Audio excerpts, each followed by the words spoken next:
because we didn't want to compete with the Afrikaner market which exists in some of our books. Anyway, I'm very happy now to introduce Dr. John Rourke, whose name I'm sure is very familiar to many of you.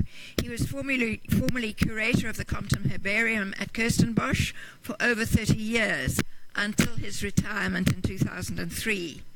He's published extensively on the families of Proteaceae and Stilbaceae, and is author or co-author of a number of works on early botanical explorers in South Africa, including William Patterson and Sir John Herschel, as well as publications on the botanical art of South Africa.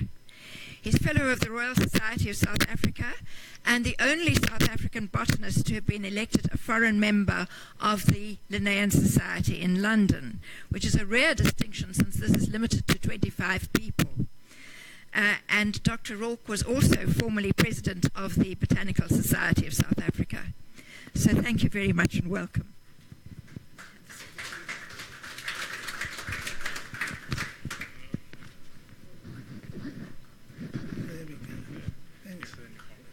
Put that in my pocket. Let's see, can they all hear? Is this working? Can you all hear me? No. You can't. We need to turn up the volume. Is that better? How's that? I think a little higher. Okay. There's a lady at the back says it's all right. Does that suit everyone? Splendid. Well now, Anders Sparrman and Carl Peter Thunberg. I've described them as two of Linnaeus's apostles and their work in exploring the Cape flora. As you all know, published accounts by early European visitors to the Cape have always been books of great interest in the Riebeeck Society series, as Elizabeth mentioned. But the two great classics, I think, are the two 18th century travellers, Carl Peter Thunberg and Anders Sparrman. These English translations were produced under the editorship of Professor Vernon Forbes. They are currently out of print, although I believe one is going to come back, possibly Sparrman, as a paperback. I don't know if any of you knew Vernon Forbes. He was a most meticulous man, and I had the great pleasure of working with him on both those volumes. The Sparrman came out in 1975 and 1977 as 2 volumes, and Thunberg in 1986. Now, who were these gentlemen? Here they are, in front of you. Oh, sorry. Thunberg over there, wearing his sash of a commander of the Order of Vasa, and Anders Sparrman. They were both medical doctors. They were both graduates of Uppsala University. They were both trained under the tutelage of Carl Linnaeus. And they both arrived at the Cape a mere 4 days apart. Both men independently undertook journeys of exploration into the Western Cape, collecting botanical and zoological specimens. And later, as I mentioned, each man published a book of travels at the Cape. Initially they were in Swedish, and they were later translated into English, German and Dutch. Sparrman was the first to get his work into print in 1783, while Thunberg's 4 volumes appeared later, between 1788 and 1793. As a matter of interest, if you can get an original, as you see here, this is Sparrman in its original form, and these are the 2 Van Riebeeck Society volumes published in the closing years of last century. An original Sparrman in good condition sells today between about $800 and $1,000 American dollars, so they're not cheap. And the Van Riebeeck Society versions are actually infinitely better because they're so richly footnoted. So that's my commercial for the day. Now, why did these gentlemen come here? That is the big question. This was a very interesting stage in the Western world's development. It was known as the Enlightenment, and it saw the rise of science in understanding the natural world by rational, analytical means. It was Europe's great leap from the superstition and mysticism of the medieval world to an age of reason, using observation and empirical methods.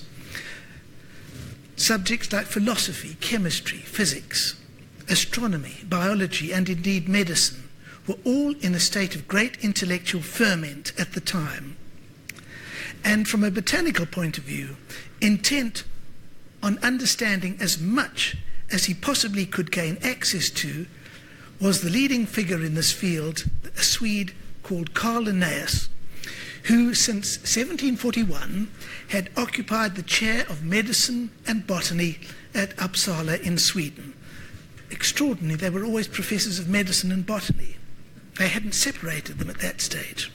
Now, Linnaeus held a very important position. He had been appointed archiater. Now, archiater is an archaic term for the personal physician to a personage of great importance, notably the royal household. I believe the Pope's personal physician is called archiater, the only one who uses that term today. Linnaeus was archiater to Gustav III of Sweden.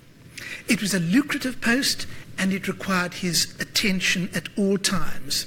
He was unable to travel personally.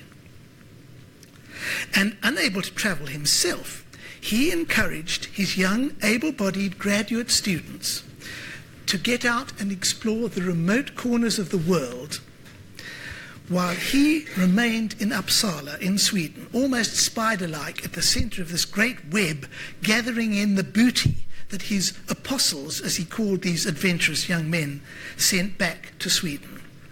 And this booty came in the form of herbarium specimens, and they came from China, Japan, Arabia, India, North and South America, but especially the Cape, because it was known that the Cape had an unimaginably rich and diverse flora. To give you an idea of how Linnaeus saw this, on the 1st of November 1771, that's just a few months before Sparrman and Thunberg arrived at the Cape, Linnaeus was near the end of his life, and he wrote to his great friend Nicholas Laurens Berman in Amsterdam as follows, and it's a classic remark: in exhaustum credo capite bonae specie esse plantarum speciebus. I believe the Cape of Good Hope is by no means exhausted of plant species. That was his belief. And so these young men, the apostles, were part of this great drive to explore the diverse floras of the world. And it was a concerted effort to sample the greatest range of plant material that they could. Of course, there'd been visitors to the Cape since the late 1500s, and they'd made random collections of plant specimens, which had found their way back into the hands of learned men in Europe. But they were very haphazard samplings, and they hinted at the extraordinary diversity of plant life. Linnaeus had studied in the Netherlands at the University of Riebeeck, and he'd had access to a lot of material brought by the Dutch. He also entered into a correspondence with Riebeeck Tilbach. Linnaeus and Riebeeck Tilbach, who was then governor of the Cape, were extremely close correspondents, you might say. And consequently, he felt he wanted to build on this. So Sparrman and Thunberg were the apostles who were sent to see what they could find. And these journeys, which you see here, are the journeys of the Linnaean apostles. In green, I've marked Thunberg's visit. He came down from Sweden, stayed at the Cape, later moved on to Japan. That was one of the great prizes, understanding the flora of Japan. Sparrman is in orange. He also came to the Cape, stayed for 8 months, and then he had the luckiest break of his life, perhaps. Captain James Cook arrived in Table Bay, and he was offered a position on the Resolution. And he took off. They were going to circumnavigate Antarctica. They also did a major tour of the South Pacific, and he continued onwards and came round the Cape Horn back to the Cape after 2 years at sea with Cook. all these other little lines you can see here are the other Linnaean apostles, and you can see there were a lot of them. Now, unlike virtually all other European travellers who called at the Cape, Thunberg and Sparrman were not here for commercial purposes, to seek desirable items of trade. Nor were they here to find minerals or facilitate shipping. They were not here as paid professional plant collectors to collect bulbs, seeds, or potted specimens to grace the glass houses of European noblemen. And they had no military objectives and no colonial ambitions to settle or acquire land. And they were certainly not here as missionaries to convert the heathen. They were purely academics to gather knowledge. That's all, nothing else. And they were the first university-trained academics to actually investigate the Cape flora in its natural habitat. It had never been done before. Actually, the only strictly university-qualified academic who'd ever visited the Cape was a man who arrived 22 years before them, the Abbé Nicolas de la Caille, who arrived in Cape Town in 1750, and his task was to measure the radius of the Earth in the southern hemisphere. But Thunberg and Sparrman were actually all-round naturalists. They collected mammals, reptiles, birds, insects, but they were primarily botanists, and it is in that light that we must view their contributions to documenting the biodiversity of the Cape flora. Often seen as being of equal importance in their researches, their contributions to botanical science in southern Africa could hardly have been more unequal. And this is a curious fact that's never really been pointed out. Even this summer school brochure says, and I quote, "They were two significant botanists." And Ian Colvin, in his anthology of early Cape travel writers, a book entitled The Cape of Adventure, published in 1912, says this: Thunberg, like his more brilliant friend Sparrman, was a Swede and a member of the famous Uppsala University. Well, I'm afraid I beg to differ. So, who was the better botanist, Sparrman or Thunberg? And that is what I want to talk to you about today. They arrived at the Cape on an equal footing, but from there onwards their paths diverged completely. And it was largely due to the fact that they were completely different personalities. So, how do we evaluate their work? Well, it has to be through their publications. And one very direct way of quantifying their contributions to documenting the biodiversity of the Cape flora is to establish the number of species they described, which are currently upheld today as valid entities. Now, the organisation I used to work for, which is now called the National Biodiversity Institute, at the National Herbarium in Pretoria, Kirstenbosch has been subsumed into it, sadly. They maintain a database of all plant species which comprise the flora of southern Africa. And they range from the lower orders, the algae, the mosses, the liverworts, but of the vascular plants, which are mostly the higher plants, the current database recognises 24,035 higher plant species. Now that's a floating number. It changes literally weekly because monographers will sometimes merge species, concepts, and taxonomists will describe new species. So there are additions and deletions, but generally it grows overall, but not massively. It's more or less stable. It's updated on a daily basis. And each plant has a generic name, it has a specific name, and then it has an author citation. And this is a way of identifying who did what. So, for instance, you see species like Proteodorata and the name Thunberg behind it, meaning Thunberg described it. Another variant of that is this, Orlax umbellata, and you'll see Thunberg in brackets and Robert Brown behind it. It simply means that Thunberg first described it, probably under a different genus, and Robert Brown transferred it into Aulex. And this is a very useful way of interrogating a database and working out how many plants these two chaps described. Sparrman's record is frankly abysmal. All he managed was 6 names: Eckerbergia capensis, Sarcophyte sanguinea, I'll show you pictures of these, and Paranomus septrum gustavianum. 2 others that he wrote up, Clifortia conoides and Salsola caffra, a little saltbush, are now synonyms of other species described earlier by Linnaeus and later by Linnaeus's son, Linnaeus Jr., Linnaeus Filius, as he's called. It's quite staggering. Thunberg's record is 500. Now, let's look into this a little more thoroughly. And we have to consider the problems which they faced in those early days. As a traveller, Sweden wasn't a very affluent country in the mid-18th century. The economy was still struggling after the effects of the 7 Years' War, and both Sparrman and Thunberg were definitely financially constrained. They had to make do with less than ideal equipment.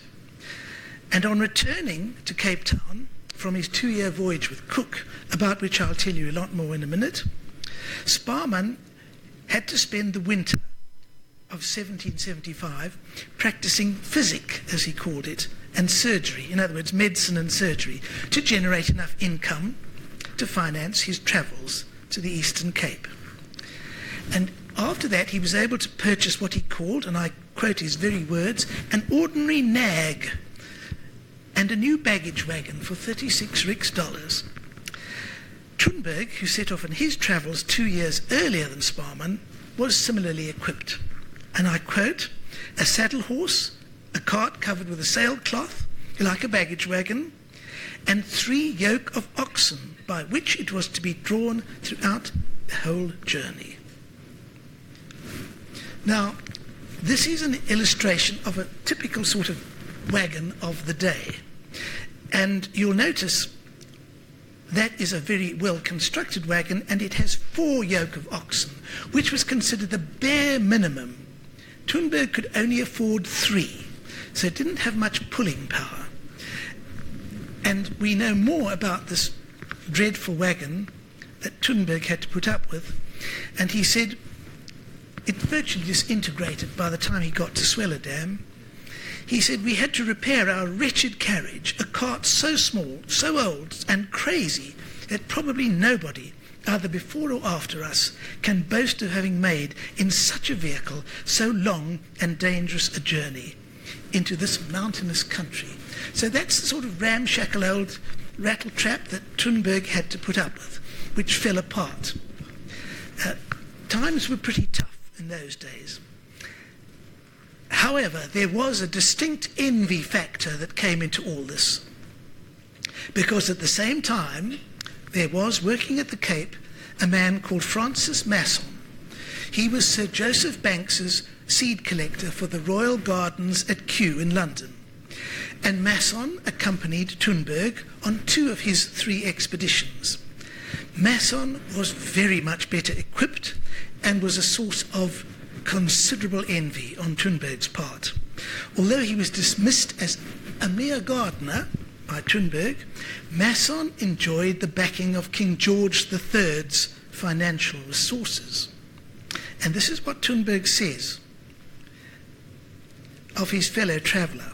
Mr. Masson was equipped with a large and very strong wagon, tilted with sailcloth, which was driven by a European servant upon whom he could depend. We each of us had a saddle horse. So, if you want to put it into a modern context, you can imagine poor old Thunberg was travelling in what might have been a battered old Volkswagen Beetle, and Masson had the equivalent of a Toyota Prado. It was almost like that. However, it certainly didn't strain the friendship too much. They each, of course, had several Khoisan grooms and wagon drivers to care for the pack animals, and they had the inestimable value and assistance from a young German-born lieutenant in the Cape garrison who acted as their guide. This was a man called Daniel Ferdinand Immelman, and he was a boon to them. In fact, I'm told all the Immelmans in South Africa are descended from this man. Now, let's just consider Sparrman and what he did. Sparrman came out to the Cape by courtesy of a man called Carl Gustav Eckerberg. He was the Commodore of the Swedish East India Company. And he gave Sparrman a free passage. And once at the Cape, Eckerberg again came to Sparrman's assistance in finding employment for him to help him build up his finances. Eckerberg arranged for Sparrman to be employed as a tutor to the children of Jan Frederick Kirsten, who was known as the resident or secunda, and he lived at Alphen and later Simonstown. He was like the deputy governor, and as you probably all realize, Simonstown was the designated winter anchorage for Dutch East India Company vessels to avoid the northwesterly storms, and Table Bay was the summer anchorage. So the resident, Mr. Kirsten, moved between Alphen and Simonstown according to those seasons and keeping an eye on the shipping.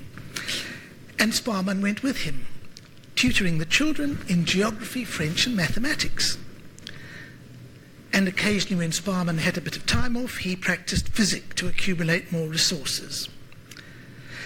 But this means the extent of his collecting was limited to the Cape Peninsula and an area around Paarl. He'd never got further than that during the first 8 months of his residence at the Cape. He was so hard-pressed to accumulate some travelling resources. But then, in November 1772, an extraordinary opportunity presented itself. Captain James Cook arrived in Table Bay with his 2 ships, the Resolution and the Adventure, preparatory to sailing south and to circumnavigate Antarctica. Sparrman was offered a free passage on this ship as an assistant to Cook's 2 naturalists, the German-born Johann Reinhold Forster and his son George. It was an incredible opportunity not to be missed. And moreover, Forster funded all Sparrman's shipboard expenses and even paid him an annual stipend for 2 years. And of course, Sparrman seized the offer, only returning to Cape Town more than 2 years later. I'm just going to go back to that map, which shows you what an extraordinary journey he actually did. It was a tortuous expedition. He went up to Tahiti, several of the other Polynesian islands, to New Zealand. But whatever Sparrman did botanically, he had to hand over all his material to Johann Forster, who essentially was employing him. And by the time Sparrman returned to Cape Town,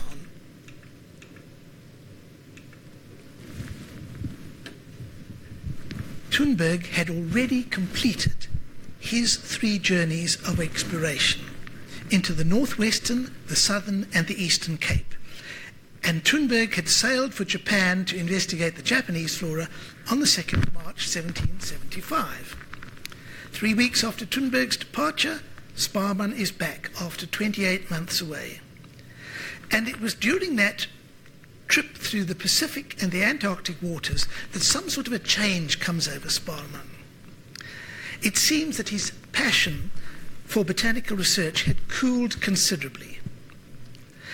And by the time he returned to Cape Town, it had diminished even more. And I think perhaps he realized that Thunberg had in fact preempted him and covered much of the territory which he had hoped to travel through and investigate. And again, short of funds while on this long voyage, Sparrman spent most of the winter of 1775 practicing physic and surgery in Cape Town. He was in high demand because in those days there were pretty few doctors in Cape Town. Eventually, he set off in July of that year on a long expedition to the southern and eastern Cape, eventually reaching Agterbrenkieshoogte near the present-day Somerset East. He was a very astute observer. He was noting man's effect on what was essentially a virgin environment in those days. And this especially struck him, having crossed the Hottentots Holland Mountains and entered the Overberg, somewhere near the present-day Caledon. Renosterveld, which was then beginning to be ploughed up and put under winter cereals. And he said, and these are his very prophetic remarks, "It is not at all unlikely that future ages may see this part of Africa entirely changed and different from what it is at present." And of course he was absolutely right. Now, the plants Sparrman described, there are so few I can show you a picture of each one of them. This is Eckerbergia capensis, commonly known as Essenhout. Let's go back to it. And their inset is Carl Gustav Eckerberg, his great benefactor, a very interesting man about whom we don't know an awful lot, although he made many journeys past the Cape between Sweden and China as Commodore of the Swedish East India Company.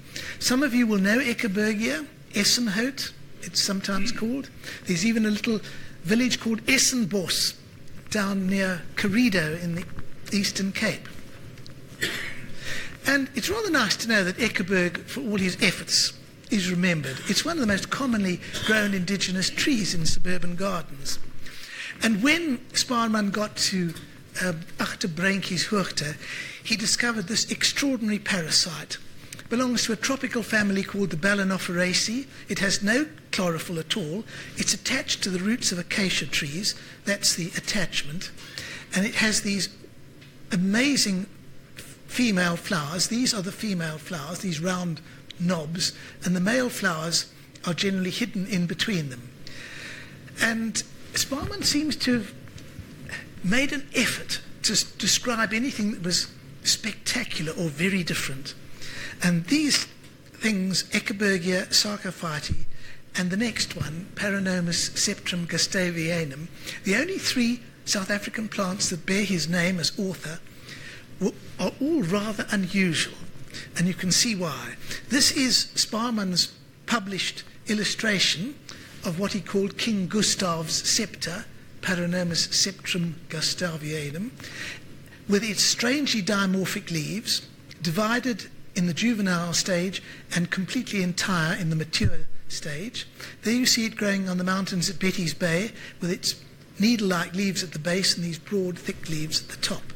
So that is the sum total of Sparrman's legacy to us. I have to mention that he was really very interested in animals, and he sort of shifted his attention to animals. And this, to me, is very interesting. He was the first person to describe the Cape buffalo in scientific literature, and it was published in 1799, which amazes me because you'd have thought someone long before that would have got in on the job. But he is credited with that. He is also the author of the striped field mouse, Rhabdomus pumilio, and the aardwolf. Thunberg also described some of our mammals, which is interesting, and did rather better than Sparrman. And I think it's very evident that zoological interests overwhelmed his botanical interests. He devotes large sections of his book to the dissection of the rhinoceros and the hippopotamus. All the internal organs are described in lurid detail. His herbarium specimens from the Cape only amount to 1,300, and they're scattered among various Swedish institutions, notably the Rijksmuseet in Stockholm, of which he was very briefly appointed keeper. And once he returned to Sweden, he seemed to have lost the will to write up his collections and publish anything. It's a great mystery. But he will always be remembered for one very important achievement, and that was his map that he published in his book of travels.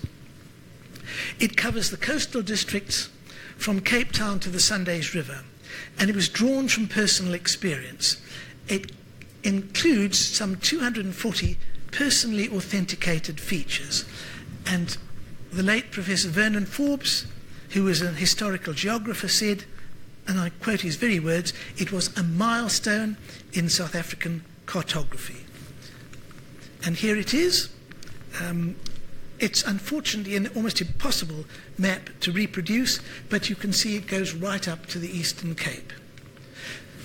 Sparrman is remembered in one rather beautiful plant called Sparrmania africana, and there it is. It's a very fine illustration by Pierre-Joseph Redoute of a specimen growing in Josephine's garden. That's Napoleon's wife at Malmaison. It became an extremely popular houseplant in Europe, and still is in some places. And as a young student, I will never forget travelling to Switzerland and going up the Jungfrau, and at the final point where the rack railway stops in what is called the Ice Palace, the little train's door opened, I stepped out to be greeted by an enormous potted specimen of Sparrmania africana. It seemed very incongruous. His later life is quite interesting. He was a profoundly compassionate individual. He often paused in all his travels and delayed his travels considerably to treat farmers, their staff, their slaves and their servants for all manner of ailments. Slavery and the maltreatment of slaves and servants appalled him, especially the horrific punishments meted out by Dutch East India Company officials. Slavery particularly horrified him, and when he returned to Europe, he passed through London and actually met William Wilberforce and other abolitionists. But he failed to persuade Gustav III of Sweden to abolish the Swedish slave trade. And as I mentioned earlier, he retreated into his shell and practiced as a doctor in Sweden for the rest of his life. And this strong humanitarian instinct remained with him into old age, when he provided medical help and support for the poor and the destitute in the slums of Clara, which was then a wretched community in old Stockholm. For 27 years he lived with a mistress called Lotta Fries and had a daughter by her, but he died in poverty, his burial place unknown.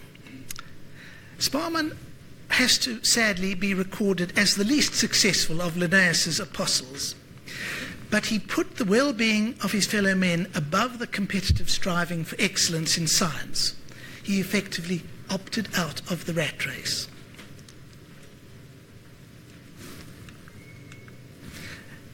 Now, what of Thunberg?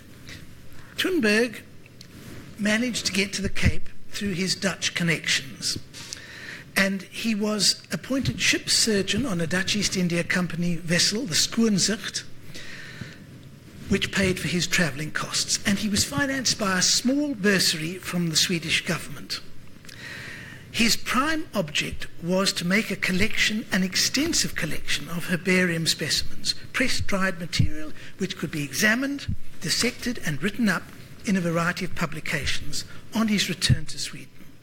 And this amounted to 23,500 specimens, compared with Sparrman's 1,300. They, of course, were not all from the Cape. Some were from Japan. And these he, on his death, donated to the University of Uppsala to replace Linnaeus's herbarium, which had been sold to Sir James Edward Smith in London. And, of course, at the back of Thunberg's mind, all the time, was his desire to write up a Flora Capensis, which would be an enumeration, a detailed enumeration of all the plant species native to the Cape, including those Linnaeus had described before him and all that he, Thunberg, would bring in afterwards. And he approached these tasks very, very methodically. First, through the publication of his academic dissertations. These were very detailed monographs on specific genera of Cape flora. There were 25 of them, and he covered every major genus: Protea, Erica, Brunia, Restio, Oxalis, Diosma, goes on and on. The printing of these dissertations was paid for by the student, and so the print runs are very small, and consequently they are very rare. This, for instance, is the title page of his Dissertatio Botanica Protea, and the responding student who defended it was Johannes Henricus Gewalin, published in Uppsala in 1781. They're absolutely crucial to anyone doing research on the Cape flora from a taxonomic point of view. And some of these are quite large, and they even have illustrations in them, and this is the illustration which shows you the first publication of A Blushing Bride by Thunberg. You can see it's drawn from a press-dried specimen, but nonetheless, there it is. And here's another page from the Dissertatio Botanica de Protea. They are very, very rare. The Bolus Herbarium at this university has a near complete set, which is extremely precious. And by this means, Thunberg systematically documented all the major plant groups in considerable detail over the period of his working lifetime. I'll just show you another one quickly. This is the dissertation on Oxalis. I'm sure you all know Oxalis, little serungs which come up in the winter, and this one was defended by Hermann Rudolf Haast. Wonderful idea, having your thesis written by the professor and all you have to do is defend it. But that was the Swedish system. The Flora Capensis was a very much more daunting task because it involved the compilation of a massive amount of material.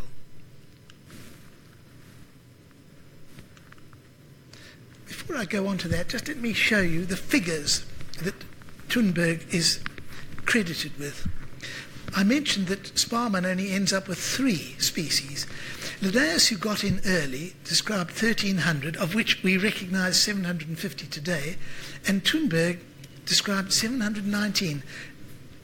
I'd round that off and say 500, because, again, it's a slightly floating number, depending on a particular taxonomic point of view. So you can see Thunberg contributed very substantially to the published record. Oh, and by the way, these are the animals Thunberg described, which very few people even take any notice of. He described the brown hyena, the blue duiker, the steenbok, and the graysbok, all attributed to Thunberg, and those are the dates when he published them. To go back to the Flora Capensis, this was really his great work. In 1794 and 1800, he produced part 1 and part 2 of what he called the Prodromus Plantarum Capensium, which means a forerunner of the Cape plants. And finally, in 1823, when he was in his 80th year, there was no let-up in his work. And with the editorial assistance of J.A. Schultes, his 800-page Flora Capensis appeared in print. 1823, and here is the title page of our copy in the library at Kirstenbosch. It enumerates 2,776 species of the higher vascular plants, which is roughly 30% of the species now known to comprise the Cape flora. Its one defect was that he tended to ignore the published works of other taxonomists that had been working in the field since he had undertaken his travels, particularly those in Britain, in Austria, in the Netherlands, and in some of the Germanic states. But Thunberg's Flora Capensis remained the most comprehensive reference work right up until 1900, by which time 3 of the 7 volumes of the British colonial administration's Flora Capensis had appeared in print. Quite an amazing situation. But on a more ecological note, Thunberg left the first reliable account that we have of the floristic composition of a vegetation type now known as southern Afro-temperate evergreen forest. in other words, the evergreen forests you see in our kloofs. At Grootvadersbos, a short distance from Zululand, he collected a full range of all the tree species in the forest, listing them under their botanical name, their common name, because they by then all had common names, with very detailed comments on their properties and uses. And he notes that the company had 2 woodmen at Grootvadersbos felling trees. But a little further west, between the present-day Greyton and Lindershof, he gives us a very informative account of the volume of timber being extracted from the forests on the south slopes of the Riviersonderend range. And I want to read this to you.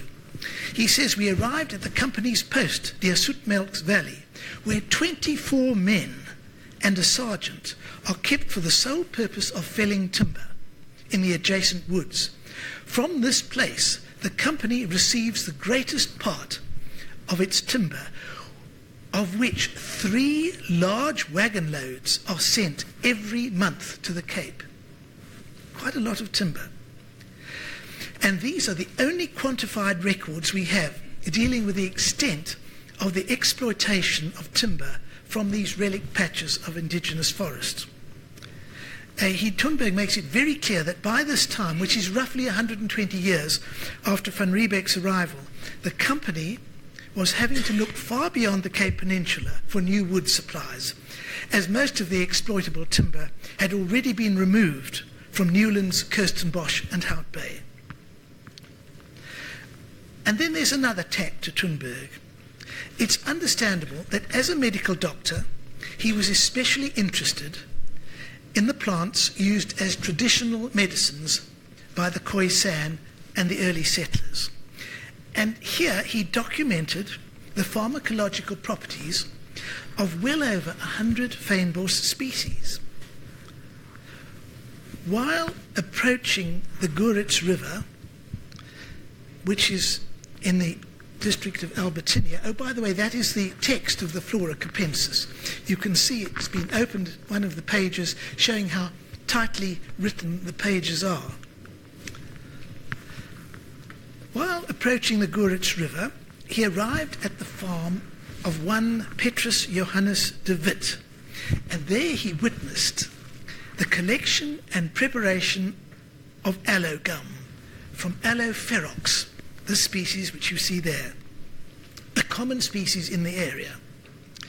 And I want to read most of this to you because it is absolutely fascinating. Nothing has changed to this very day.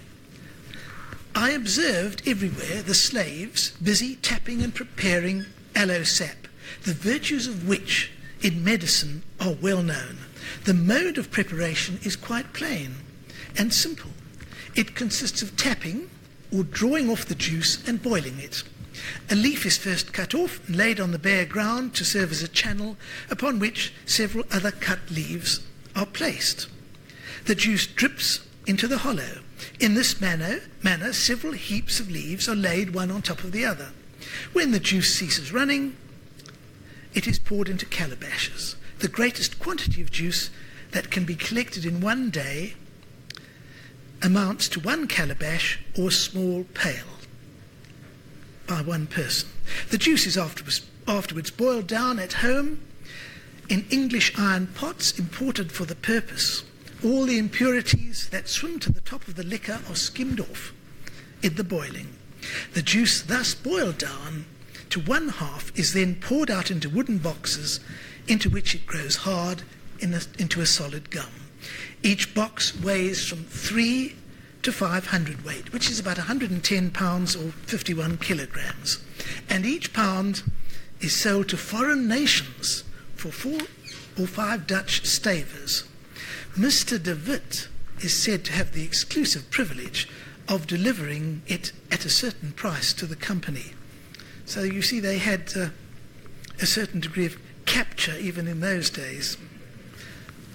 Now what is fascinating to me is that were Thunberg and Sparrman to return now to this very day, they would find the method of collecting raw aloe gum is exactly the same as it was 250 years ago.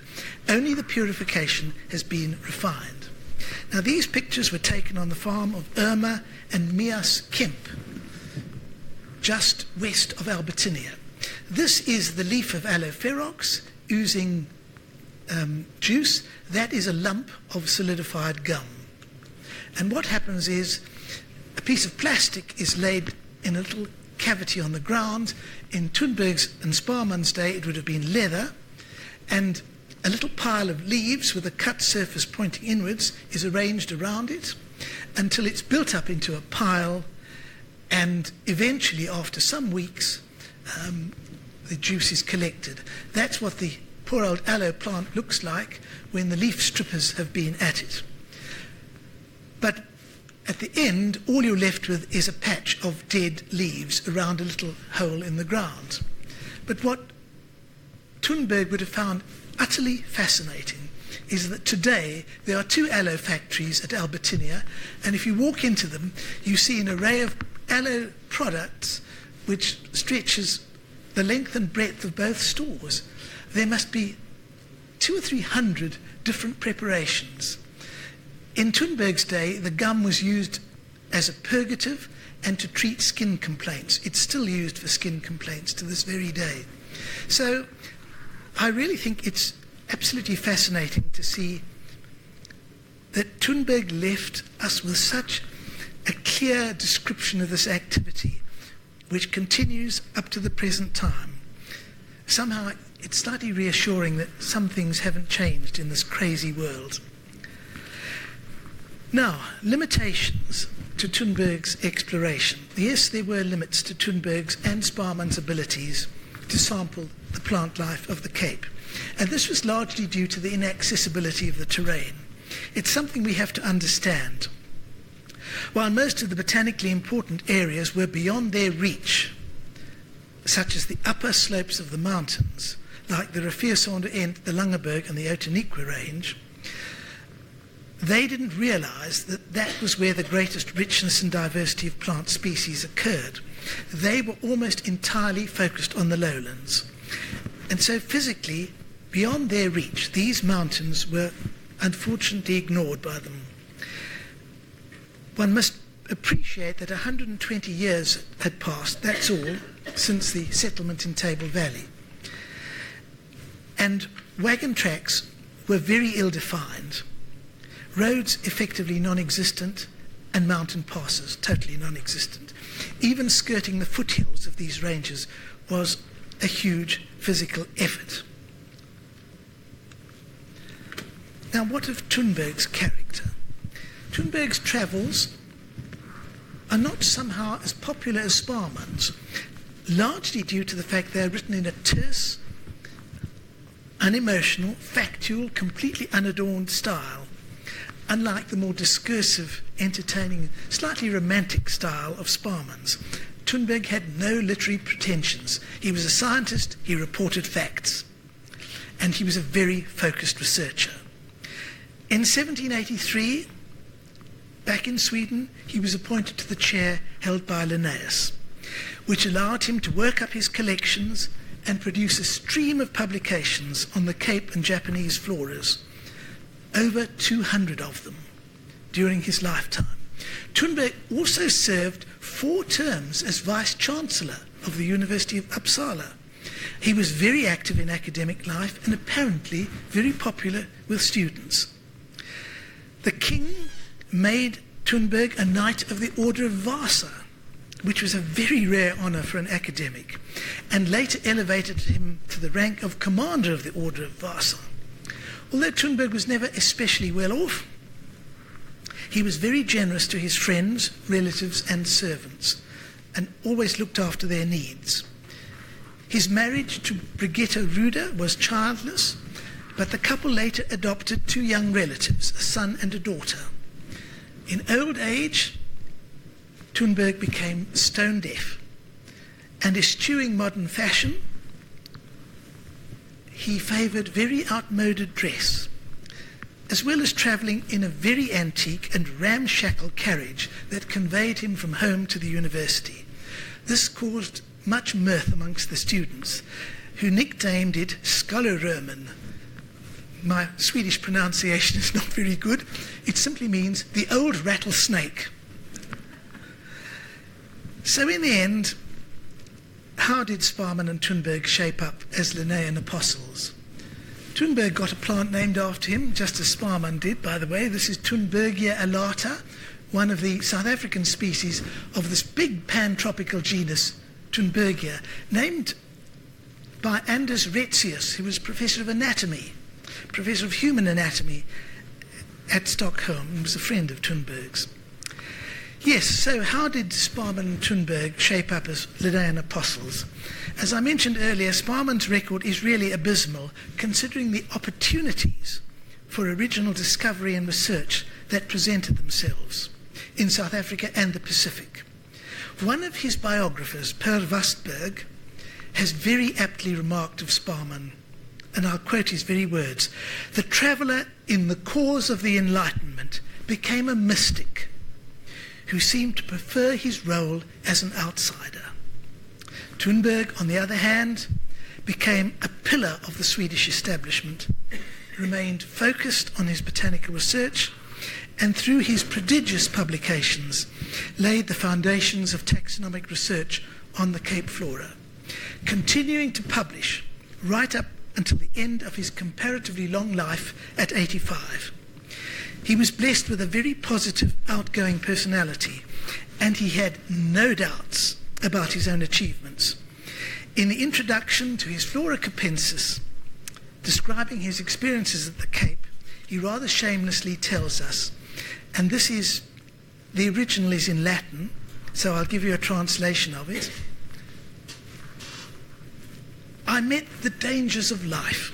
I prudently eluded ferocious tribes and beasts, and for the sake of discovering the beautiful plants of this southern thule, I joyfully ran, sweated, and chilled."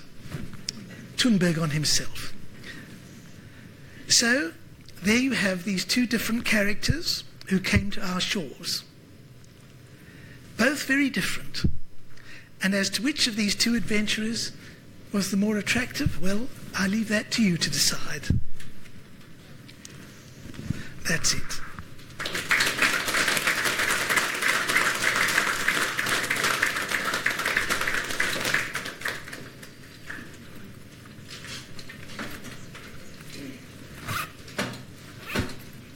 Yes, pleasure, Elizabeth.